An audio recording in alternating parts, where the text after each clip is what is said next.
Hello, hello, hello les potos, c'est Coach Pao. Dans cette vidéo, je te propose le podcast Blue Lock sur Bachira, avant sa vie dans Blue Lock, son histoire traduite en français, que je vais te conter, tiré du roman officiel volume 1, Blue Lock, Us Before the Battle. C'est la dernière partie du tome 1 de ce light novel qui raconte l'histoire de ce personnage haut en couleur dont on a déjà eu un aperçu de sa vie passée dans le manga et bien sûr dans l'anime. L'histoire de Bachira se compose de 10 chapitres. Chapitre 19, En route vers Osaka. Chapitre 20, La route nationale 1. Chapitre 21, Un rêve de monstre. Chapitre 22, Deux personnes très chanceuses. Chapitre 23, Un pudding frais au chocolat au lait. Chapitre 24, L'arbre sacré. Chapitre 25, La traversée d'un chemin de montagne. Chapitre 26, Nuit à Osaka. Chapitre 27, Yankee et football. Chapitre 28, l'exposition Kaibutsu. Chapitre 19, En route vers Osaka, Meguro Bachira, deuxième année au lycée. En rentrant chez lui après l'entraînement, le soleil couchant est encore chaud. Le foot peut être ennuyeux, se dit Bachira. Il soupira. Aujourd'hui, Bachira s'est fait engueuler. Oh, Bachira, à qui tu passes le ballon là ? Cria un coéquipier. Envoie pas le ballon par là, y a personne, cria un autre. La passe de Bachira est passée bien au-dessus de la tête d'un coéquipier, puis a roulé dans l'espace vide. On lui a beaucoup crié dessus, mais dans l'imaginaire de Bachira, c'était le seul endroit où faire une passe. Il s'est placé derrière la défense et a fait 3 pas en plus. Une superstar mondiale marquerait certainement un but incroyable de là. Le seul problème est que ce que Bachira a imaginé n'est pas compris par les autres coéquipiers et son entraîneur. Pour eux, ils n'y voient qu'une passe intelligible. « Pourquoi ils ne me comprennent pas ? C'est trop relou !» s'exclama Bachira. De nouveau, il soupira. « Content de te revoir, qu'est-ce qui ne va pas ? Tu avais l'air déprimé » a demandé la mère de Bachira qui passait son pinceau sur la toile. « Rien, juste un peu fatigué » dit Bachira. La mère de Bachira est une artiste peintre et elle est toujours couverte de peinture, qu'il s'agisse de sa combinaison de travail ou de son beau visage au trait clair. Sur la toile se trouve un monstre aux flammes bleues. Tu es sûr que tout ira bien ? Je serai absent pendant 1 semaine à partir de demain. Je vais tout à fait bien. Bonne chance pour ton exposition personnelle, Yu. Sa mère, Bachira, qui s'appelle Yu, peint des tableaux sur le thème du monstre. Un monstre qui jette un regard perçant à travers les flammes vacillantes. Bien qu'il existe diverses interprétations, ces peintures sont très appréciées et elle tiendra cette année une exposition à Osaka intitulée l'exposition Kaibutsu.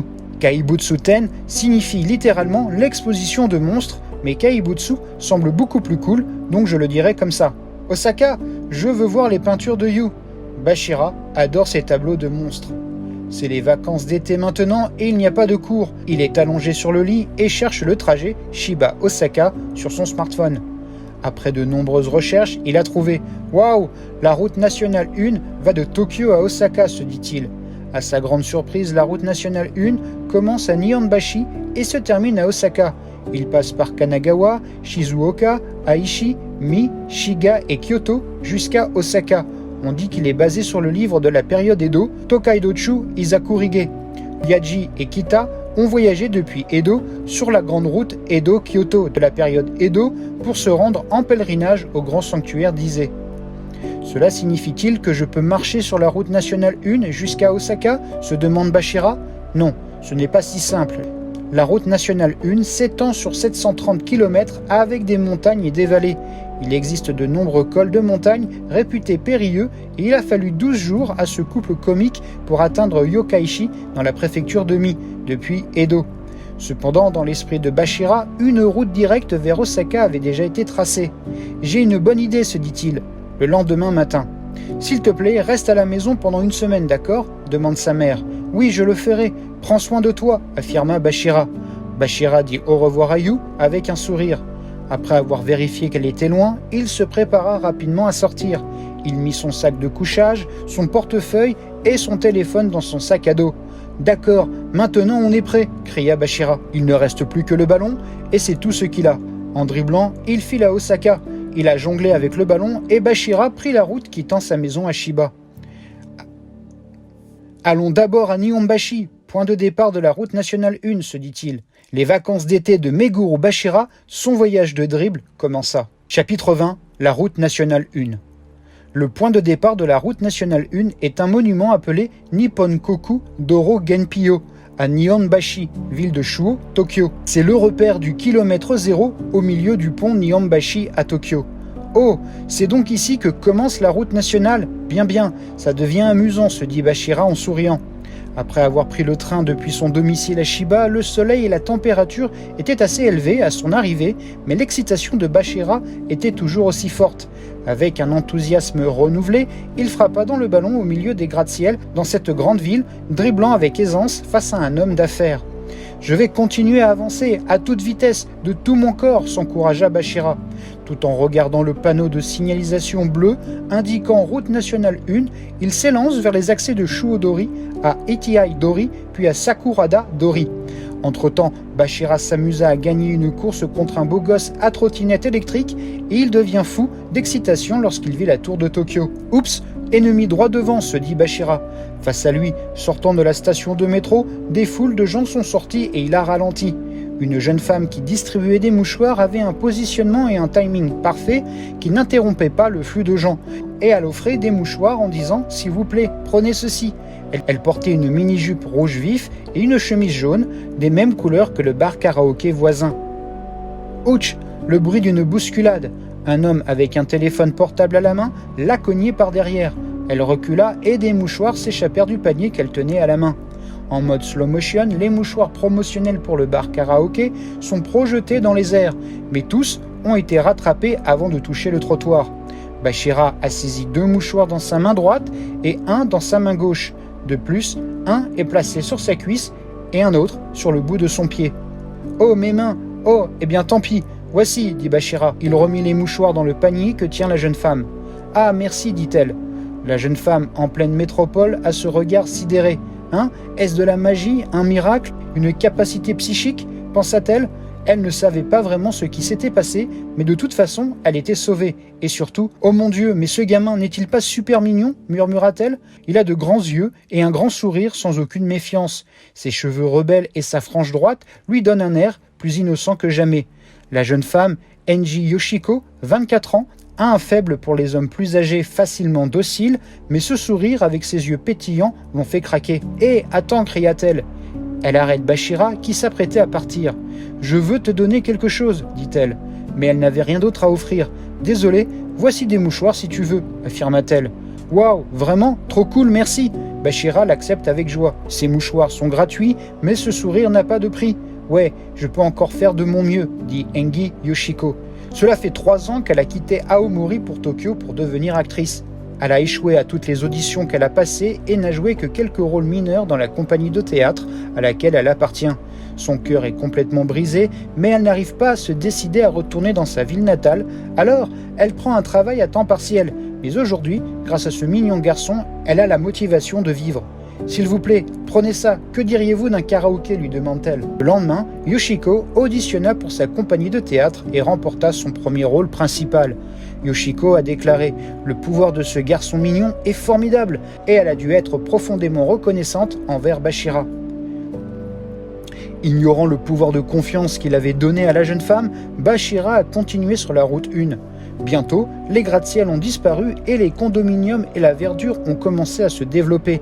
Les bâtiments sont devenus de plus en plus bas et la route nationale est devenue de plus en plus large, traversant la rivière Tama et entrant dans la ville de Kawasaki. La route progressait régulièrement de Shiba à Tokyo jusqu'à Kanagawa, puis le soleil se couchait. La nuit, bien sûr, il restait à l'air libre. Il trouva un parc avec des fontaines à eau, des toilettes et des lits qui étaient des bancs publics et décida d'y rester. « Ah, je suis fatigué », se dit Bashira. Il s'est allongé avec son sac de couchage comme un oreiller. « Peut-être que j'arriverai à Osaka demain ? You, tu seras surprise », murmura Bashira. « Non, pas du tout. Il n'en est même pas encore au 10e du chemin. À ce rythme, sa mère serait de retour chez elle à Shiba au moment où il arriverait à Osaka. Mais il est si naïf qu'il n'y a même pas pensé. Demain aussi, je ferai de mon mieux. » Il se recroquevilla et s'endormit profondément. Chapitre 21. Un rêve de monstre. Bashira rêvait de son enfance. Il joue au football avec ses amis, Bachira, qui a le contrôle du ballon, dépasse successivement ses 3 amis. Il fait une feinte, passe le ballon entre leurs jambes et finalement frappe le ballon, contrôlé avec son pied arrière dans un style unique. Son talon gauche touche le centre du ballon et une sensation agréable parcourt son corps. Le bruit du filet du but vibra. C'est tellement amusant de marquer un but comme il l'imaginait, mais ses amis ne semblent pas du tout s'amuser. Bachira, tu es si fort, c'est tellement ennuyeux, balancent ses potes.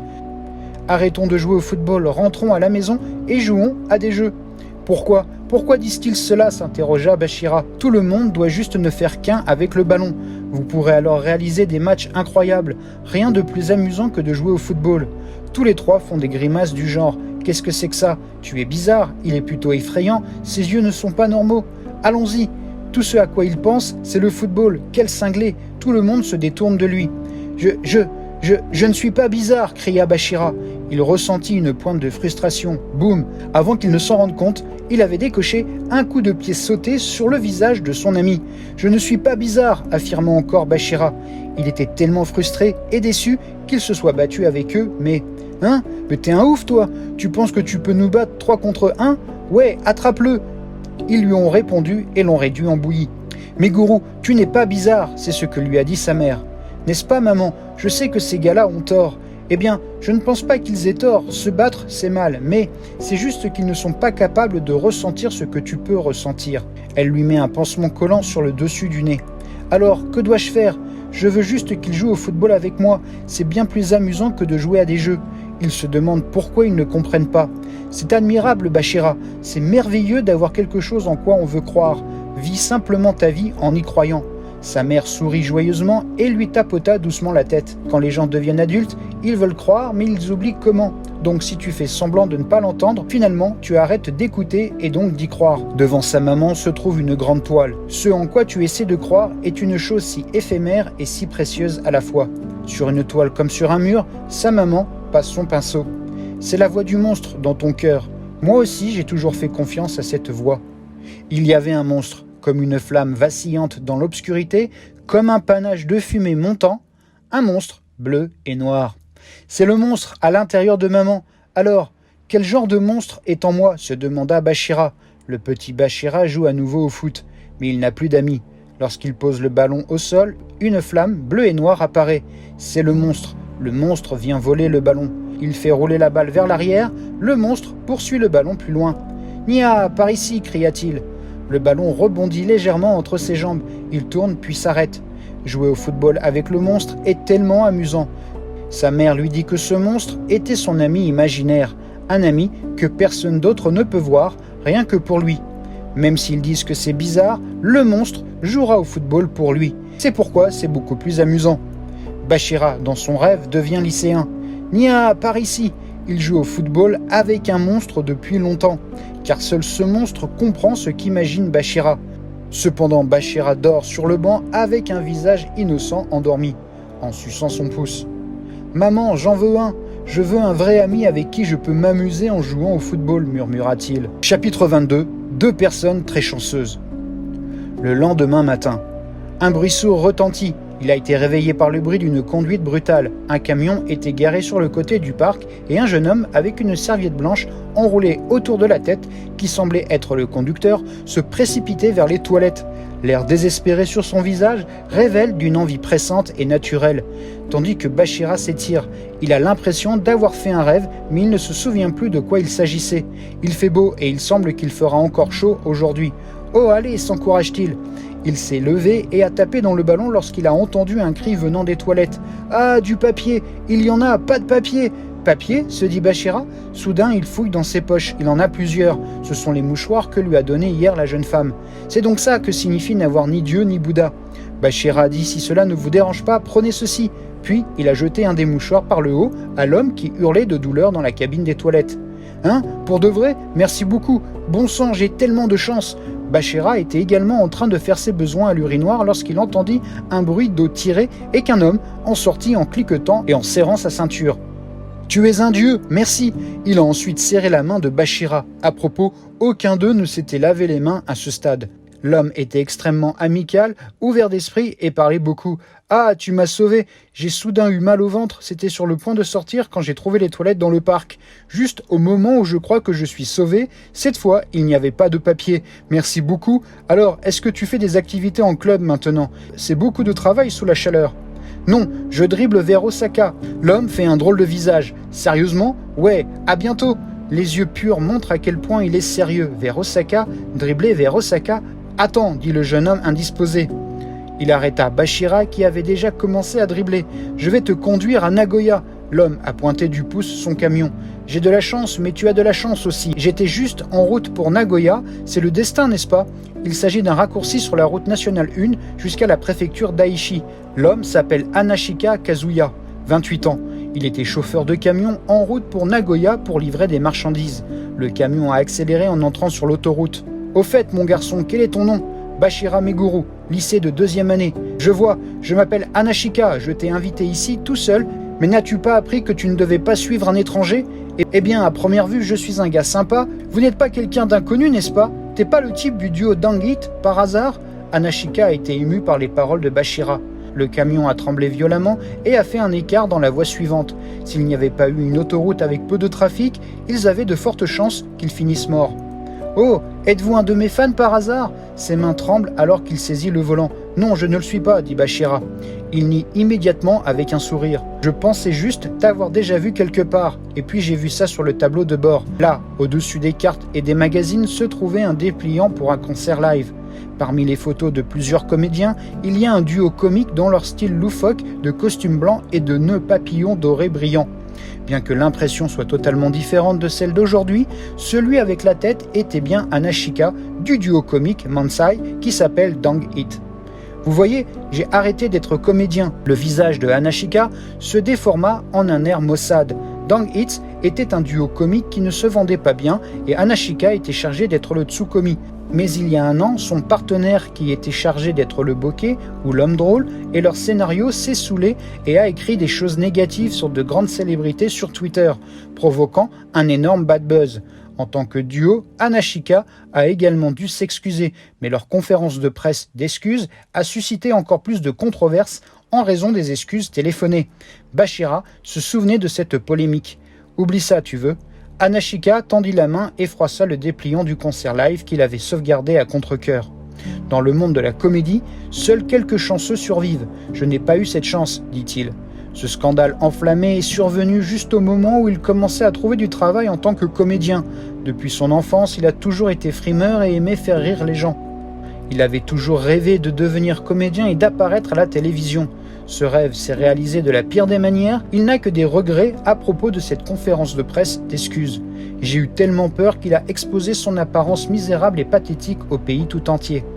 Je rêvais d'être comédien depuis que je suis enfant, mais après l'avoir essayé, j'ai réalisé que ce n'était pas si facile. J'ai appris que les rêves ne se réalisent pas si facilement. La vie n'est pas facile. Quand tu seras grand, il y aura des rêves auxquels tu devras renoncer, balança Hanashika.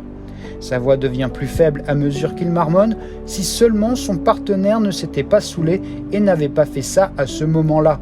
Si seulement il avait tenu une conférence de presse d'excuses plus appropriée.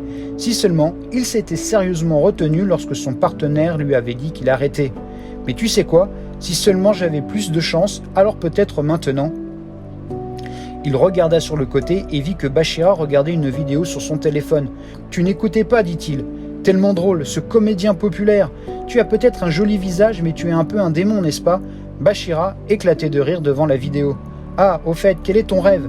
Quant à Hanashika, il a l'impression de ne pas en avoir assez dit. « Moi, être footballeur. Je veux jouer un football passionnant sur la scène mondiale avec Messi, Ronaldo et Noël Noah, balança Bashira. « Quoi ? Tu rêves là, un truc de ouf ?» Hanashika n'est pas vraiment un fan de football, mais il sait à quel point les gars mentionnés par Bashira sont le gratin du foot mondial. C'est à toi de décider si c'est impossible ou non, n'est-ce pas ? Bashira ne l'a pas pris au sérieux. J'ai décidé que j'allais jouer à un football de haut niveau. Je me moque de la chance. Boah, un discours d'un comédien obsédé par le football comme c'est drôle.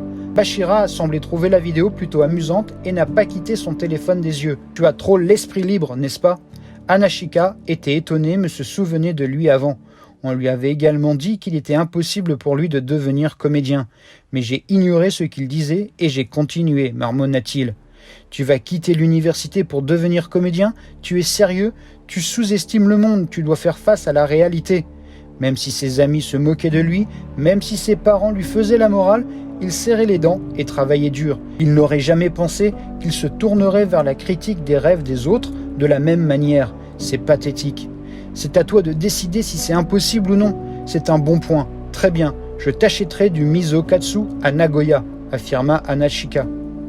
Sérieux? Dit Bashira. Il n'en est pas sûr, mais il a de la chance de pouvoir économiser l'argent de son déjeuner. Quelques mois plus tard, Hanashika retrouve Bashira à travers la télévision dans une pièce de son appartement. Il s'agissait d'un match entre l'équipe nationale japonaise des U20 et le 11 de Blue Lock. Et encore quelques mois plus tard, Bashira allait découvrir dans une émission humoristique « Ah, les Dang Hits sont de retour !» Et comme promis, Bashira a eu droit au célèbre Miso-katsu de Nagoya et s'est séparé de Hanashika. « À bientôt, Bashira Meguru. Prends soin de toi, dit Hanashika. « Merci, au revoir, cria Bashira. Après avoir klaxonné pour dire au revoir, le camion est parti. Chapitre 23, un pudding frais au chocolat au lait. La distance restante est d'environ 170 km de Nagoya à Osaka. C'est une route difficile avec quelques traversées de montagne, mais Bashira dribble avec bonne humeur. Mais alors qu'il se frayait un chemin joyeusement à travers le paysage urbain-rural, son regard se porta sur quelque chose. « Ouah, un pudding frais au chocolat au lait !» L'enseigne d'une pâtisserie attire son attention. Bashira adore les sucreries. Il était sur le point de rentrer dans le magasin, mais il secoua la tête. Il était encore au milieu de son voyage et ne pouvait pas se permettre de trop gaspiller. Juste au moment où j'étais sur le point d'abandonner et de passer, un incident s'est produit. Ah, danger! Bashira fait flotter le ballon dans les airs et shoot. Il a envoyé le ballon vigoureusement vers le pare-brise de la voiture devant lui. Une femme hurle au crissement des freins. « Masato !» La mère, dont le visage est rouge brûlant, se précipite vers son petit enfant qui est tombé sur les fesses et le serre dans ses bras. Une voiture imprudente a failli heurter l'enfant devant la porte de la pâtisserie. Bashira l'a remarqué et a immédiatement frappé le pare-brise avec son ballon.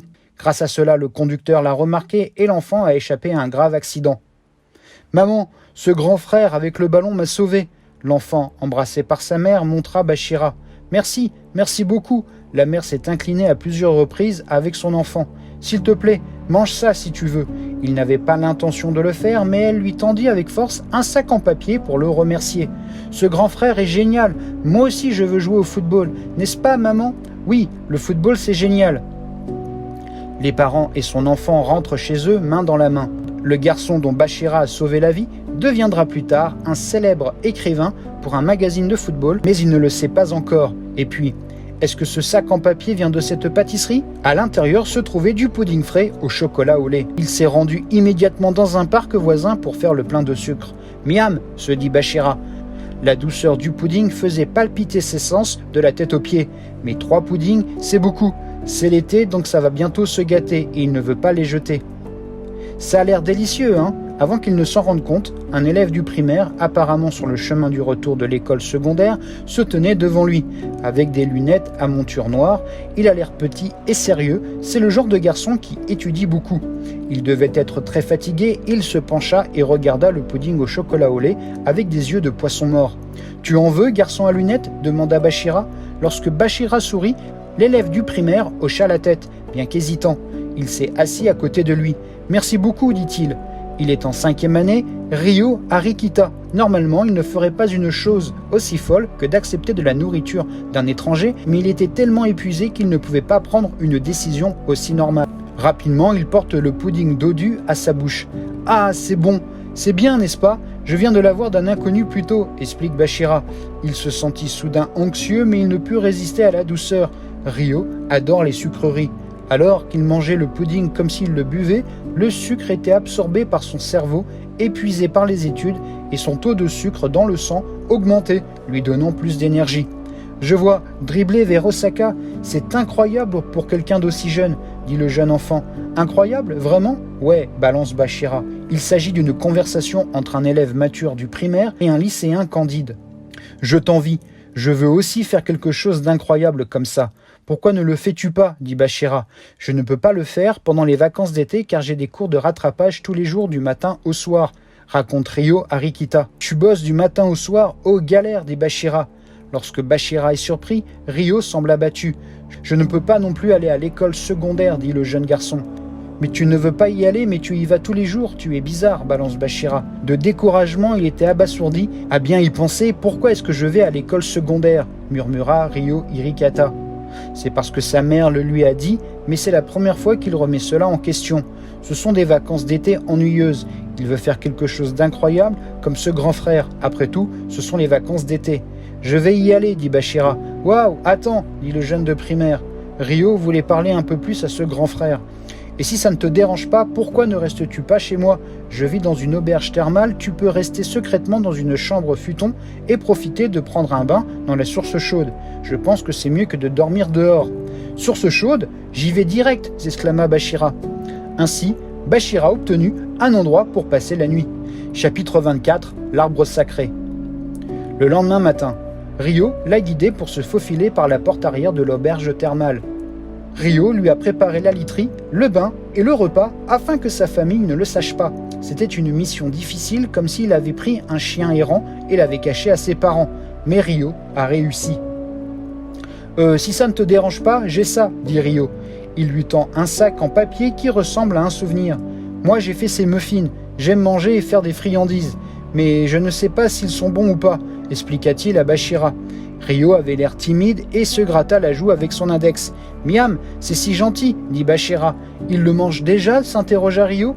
Mais voir Bachira manger en souriant rendait Rio heureux.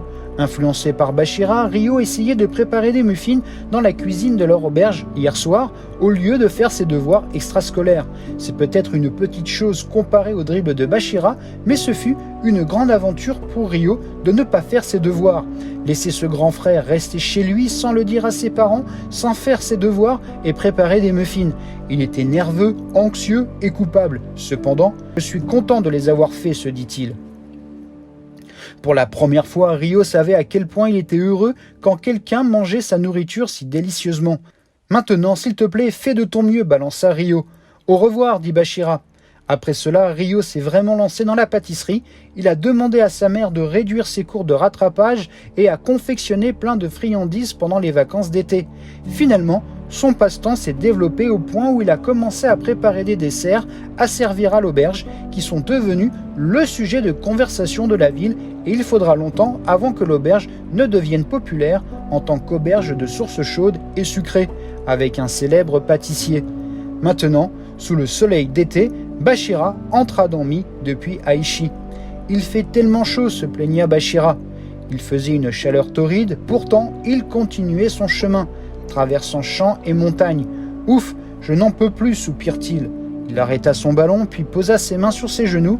Il se fait tard et il est temps pour lui de trouver un endroit pour dormir. C'est ce qu'il pensait, puis il y avait une torii rouge juste en face de Bachira.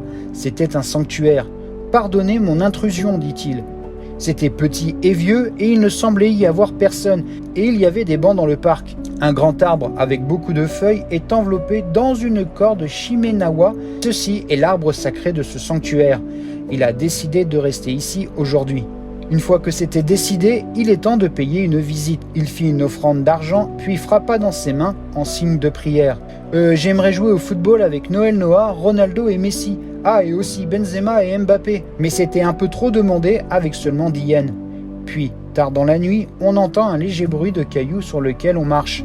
La faible lumière des réverbères atteignit à peine l'arrière de la torii. Un homme portant une veste noire, un pantalon noir et un masque noir s'est glissé tranquillement dans le sanctuaire dans l'obscurité. Il tient une barre de fer courbée, un pied de biche et regarde autour de lui. Il y a un voleur d'offrandes. Même s'il est maudit, il essaye de casser la boîte d'offrandes et de voler l'argent. Bien qu'il s'agisse d'un petit sanctuaire, des festivals et des danses de rituels sont organisés en été. La tirelire attire donc une bonne somme d'argent. Il a également été vérifié qu'il n'y avait pas de système de sécurité et qu'il n'y avait absolument personne la nuit. Tandis que l'homme s'approche tranquillement de la boîte à offrandes, « Oui, hé !» il crie soudainement et sursaute de surprise. Il regarde avec crainte dans la direction de la voix, mais il fait trop sombre pour qu'il ne puisse pas le dire. Il entend le bruissement des feuilles et sait que c'est la direction de l'arbre sacré qu'il a vu lors de sa première inspection. Les feuilles tremblaient sensiblement plus fort. « Que fais-tu » L'arbre sacré lui cria dessus. « Salut, moi, je suis désolé, je ne le ferai plus. » Le voleur d'offrandes s'enfuit terrorisé. « Hé, je ne ferai plus jamais rien de mal. Je vais changer mes habitudes et travailler avec diligence. S'il vous plaît, ne me maudis pas. » Il a couru pour sauver sa vie, tombant à plusieurs reprises sur la route, approchant du sanctuaire Shinto. Et même après le départ du voleur d'offrandes, ses cris résonnaient dans l'enceinte du temple. « Hé, qu'est-ce que tu fais, Zico ? Passe, passe là !» Ce n'est pas grand-chose, c'était juste le discours endormi de Bashira.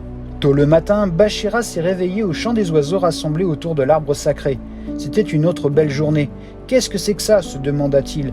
Alors qu'il se levait, il remarqua un morceau de papier blanc sur son ventre. Lorsqu'il l'a récupéré, c'était un omikuji non ouvert. Il s'agit de fortunes aléatoires écrites sur des bandes de papier dans les sanctuaires Shinto et les temples bouddhistes au Japon. Il n'a aucune idée de pourquoi il s'est retrouvé ici, il ne le sait pas, les omikuji le fascinent. Bashira n'y pense pas trop et commence immédiatement à le décoller. « Omikuji, omikuji » chanta-t-il. Il enlève la colle et regarde à l'intérieur. « Excellente chance, la personne que vous attendiez viendra. Vous rencontrerez votre destin. Croyez en vous et vivez comme vous le souhaitez. » « Ouais, c'est une excellente chance !» cria Bashira. « Croyez en vous et vivez comme vous le souhaitez. N'est-ce pas un agréable présage ? Très bien, nous allons jusqu'à Osaka aujourd'hui, s'exclama-t-il. Il mit nonchalamment l'omikuji dans sa poche et frappa son ballon. C'était peut-être un remerciement des dieux pour avoir chassé le voleur d'offrandes, mais Bashira n'avait aucune idée de ce qui s'était passé la nuit dernière. 4 mois plus tard, Bashira rencontre son destin. C'était Isagi Yoichi. Chapitre 25, la traversée d'un chemin de montagne. Si je traverse cette montagne, je serai à Osaka. Face aux montagnes verdoyantes, il cria « Banzai !» Après avoir fait du stop et pris un camion léger, il a finalement atteint les limites de Kyoto. En regardant la carte sur son téléphone, il semble qu'Osaka se trouve de l'autre côté des montagnes. Une seule route mène aux montagnes. La route n'est pas pavée, mais elle est suffisamment large et la verdure épaisse projette des ombres profondes et bloque la lumière du soleil. Encore un peu, le but est juste devant lui. Bon, lancez le ballon et relevez le défi de franchir le col de la montagne. Je vais juste continuer, affirma Bashira. Le ballon rebondit irrégulièrement sur la terre et les cailloux et il lui donne un coup de pied encore et continue de le faire pendant qu'il gravite la montagne. Bam, bam, c'est parti, dit-il. Cependant, c'était le 4e jour de son voyage de dribble. Mes jambes commencent à tirer à cause de la pente qui monte, ce qui devient physiquement dur, se plaint-il. Non, ce n'est pas à Bashira d'abandonner. Au contraire, cela commence à partir de là. Pleine vitesse, tout le corps avance, se motiva-t-il. L'eau qui jaillit de la montagne trempa son t-shirt. Dans les montagnes où ne passent ni les humains ni les voitures, résonnent les voix des cigales et les cris de Bashira. « Vas-y, avance, allez, en avant !» cria Bashira. La pente devient de plus en plus raide au fur et à mesure. Le ballon qu'il a botté lui revient et s'il perd sa concentration, il roulera dans le sens où il est venu. « Vas-y, avance, allez, en avant !» cria Bashira. Contrairement au terrain plat, la pente exerce beaucoup de pression sur ses cuisses et ses muscles ont l'impression qu'ils vont éclater. Surtout, le ballon roule ici et là, il ne peut donc pas baisser sa garde même un instant. Malgré tout, il pensait toujours « Vas-y, avance, allez, en avant !» cria Bashira. Les cigales bruyantes se sont soudainement calmées, puis est venu le crépitement. La pluie commença à tomber, mouillant le sol en un rien de temps. Et puis tout d'un coup, la pluie devient plus forte. « Waouh !» cria de dépit Bashira.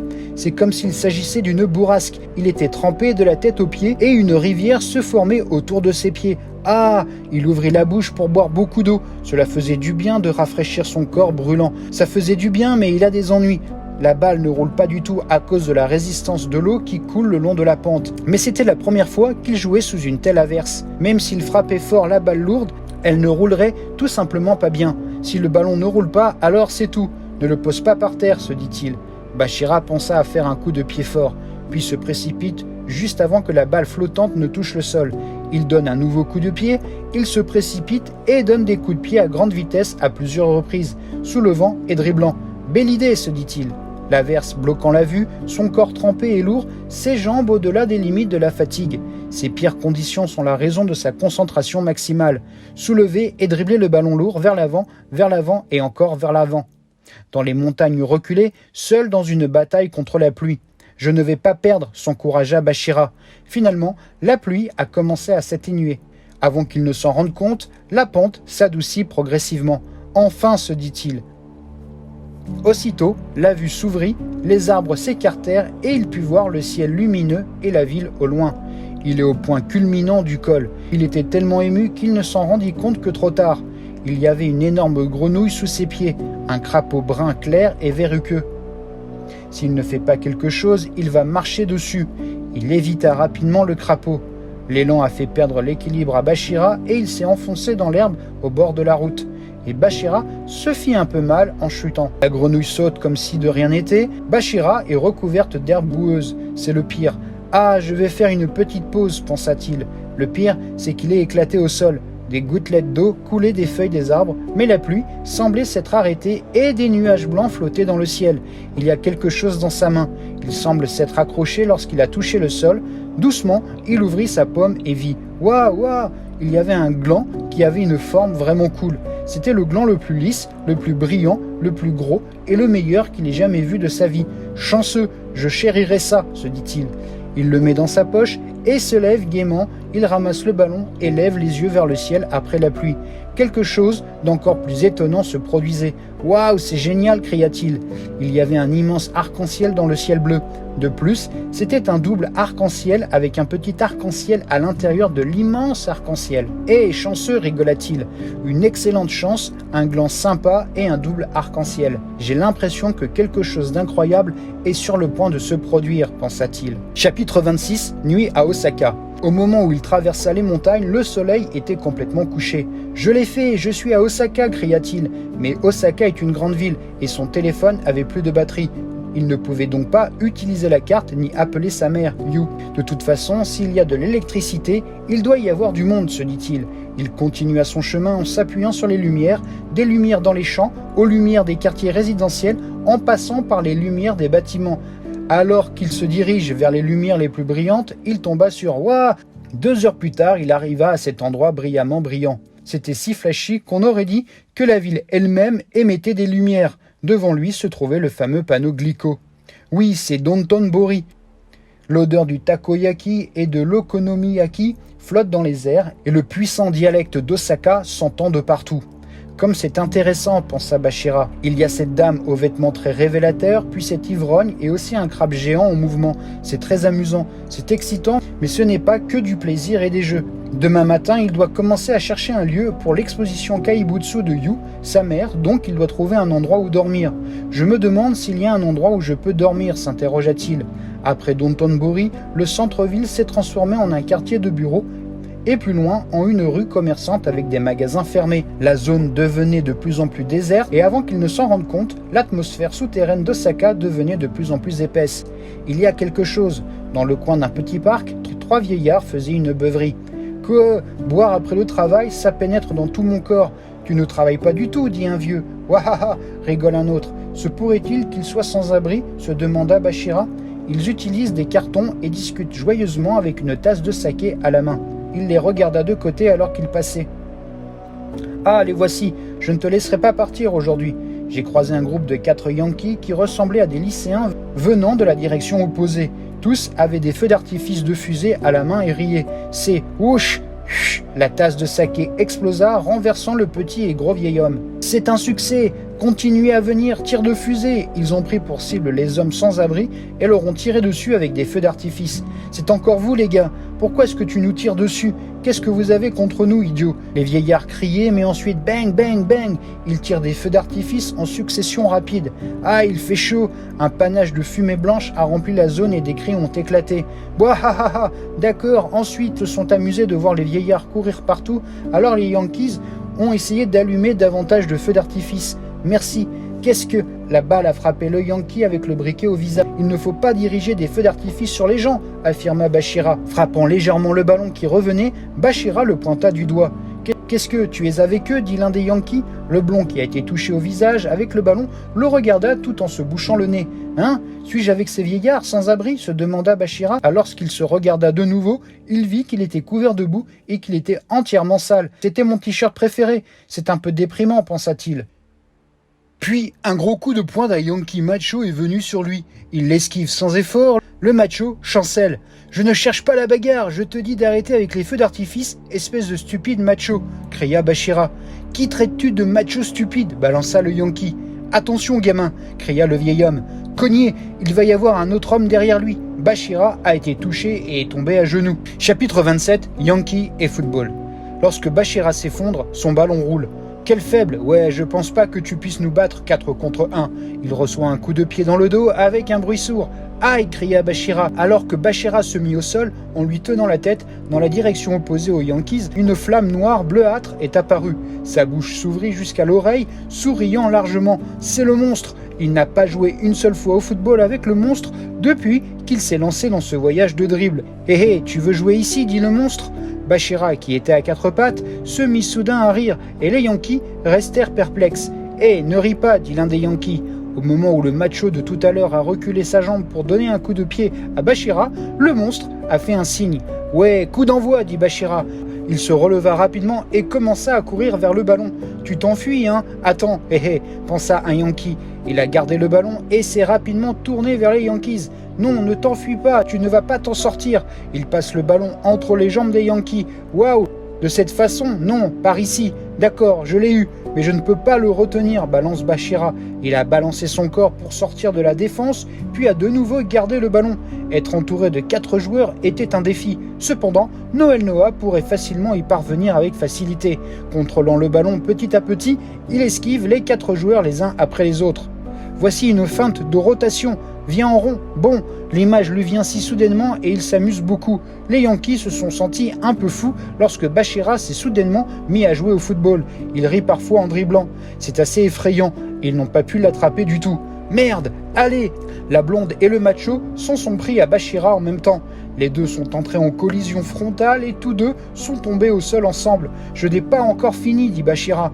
Un autre est frappé au visage, à point noir et tombe à genoux, le sang saignant tellement. « Ça fait mal » crie un Yankee. « Merde, stupide ! Ah, mon nez !» Avant qu'ils ne s'en rendent compte, les trois étaient incapables de se battre. « Tu plaisantes ? Il n'en reste qu'un. Eh, vous des Yankees pourris, comment oses-tu nous foutre en l'air, hein ?» se dit l'un des Yankees. « Aïe !» Le trio des vieillards, les cheveux brûlés par le feu d'artifice, se tenait là, avec un air de colère sur le visage. « Fuyez, ils sont dangereux !» Les 4 Yankees s'enfuirent en panique. « Ne nous touchez plus jamais, connard, nous allons te battre, c'est exact, il va pleuvoir du sang. » Ouais, ce gamin de football est là. Le trio de vieillards chassa vigoureusement les Yankees. « Gamin, merci, tu nous as sauvés » affirment les vieillards. « En échange, tu devrais manger du takoyaki. J'ai risqué ma vie pour protéger celui-ci.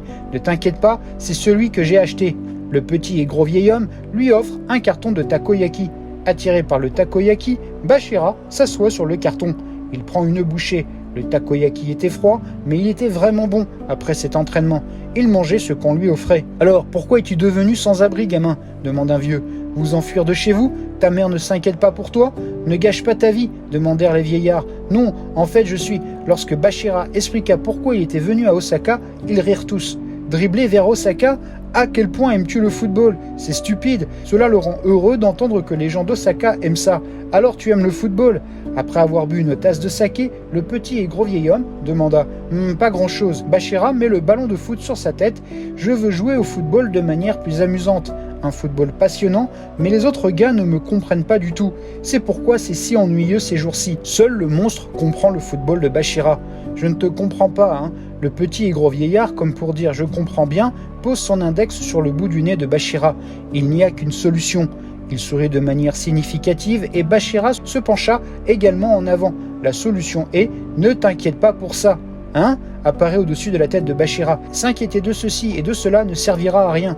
Les soucis sont des soucis parce qu'ils vous inquiètent. Si tu abandonnes, il n'y a pas de quoi s'inquiéter.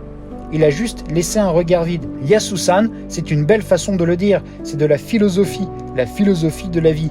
Les 2 vieillards furent fortement impressionnés. Si tu te connais vraiment, tu te comprends déjà avant même de penser à communiquer. Plutôt que de te plaindre et de ne pas pouvoir communiquer, soyez le bokeh de quelqu'un qui fait un bon tsukomi. La comédie est une réaction chimique. Ils ne savaient pas vraiment quand ils avaient commencé à parler de comédie et ils ne comprenaient pas du tout l'analogie. Eh bien, tu peux rester dans mon appartement de luxe ce soir. Ainsi, Bashira fut autorisé à séjourner dans l'appartement luxueux de Yasu-san, une tente sous le pont. Chapitre 28. L'exposition Kaibutsu. Lorsqu'il se réveilla le lendemain matin, Yasu-san dormait encore. Il ronfle bruyamment et a l'air à l'aise. Bashira murmura « Merci pour l'hospitalité » et se prépara à partir. « C'est vrai, je dois le remercier pour la nuit et le repas » pensa-t-il. Il fouilla dans sa poche pour voir s'il y avait quelque chose. Ce qui en sortit, c'est des mouchoirs, un omikuji et... Ah, il pensa que devrait-il faire? Ce serait peut-être du gaspillage de le donner. Il était un peu inquiet, mais le takoyaki était délicieux. Alors, il décida de le lui offrir en guise de remerciement. Doucement, il posa son trésor sur le ventre de Yasu-san. Un gland porte-bonheur brillant. « À bientôt » murmura-t-il. C'était une belle journée lorsqu'il sortit de la tente. Bashira a tapé dans son ballon. Enfin là, cela faisait 5 jours qu'il avait quitté son domicile à Shiba. Après beaucoup d'hésitation, il arriva finalement à sa destination finale, le lieu de l'exposition personnelle de Yu. C'est une galerie d'art élégante avec vue sur le château d'Osaka. Les portes vitrées à tambour ressemblaient à l'entrée d'un hôtel de luxe et un lustre en cristal pendait au plafond. C'était super cool. Waouh, c'est ici? Bashira, son ballon dans une main, était ravi de mettre la main sur la porte tournante. Et au même moment, « Mes pieds me tuent » pensa-t-elle. Sous son sourire, Yu endurait la douleur d'essayer de s'habituer à ses talons. Une artiste montante, Bashira Yu. La galerie était remplie chaque jour de visiteurs de l'exposition Kaibutsu. Les invités étaient tous des célébrités exigeantes et passionnées d'art. Normalement, Yu ne porte que des vêtements de travail recouverts de peinture, mais c'est la seule fois où elle s'habillait. Sa robe bleu vif s'accordait parfaitement avec l'atmosphère luxueuse de la galerie. Pensez que ce tableau puissant pourrait être créé par une belle femme comme vous? J'aimerais savoir d'où vient votre motivation créative. Un gentleman élégant lui parle. Alors que Yu commence à parler en souriant, les autres célébrités se rassemblent pour écouter. Elle a peut-être l'air intelligente, élégante et bavarde, mais elle n'est vraiment pas très douée pour parler aux gens, et elle a hâte de se débarrasser de ses talons et de cette robe.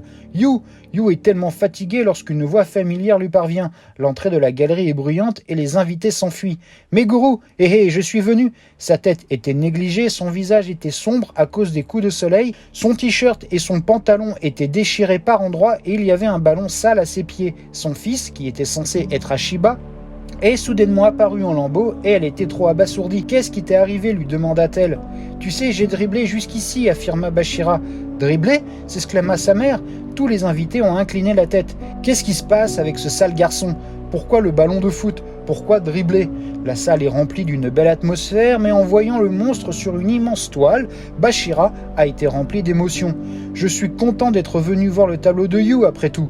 Attendez. » Puis, avec un bruit sourd, un groupe d'agents de sécurité à l'air costaud s'est précipité dans la salle. « Je t'ai dit de ne pas y aller, habillé comme ça. Montre-moi ton billet. » Ce n'est pas le problème. En fait, Bashira était tellement en lambeaux qu'on lui a refusé l'entrée. Parce qu'il y est entré de force, il a été complètement traité comme une personne suspecte. C'est dangereux, Bashira-sensei. Par ici, s'il vous plaît. Non, ce gamin est...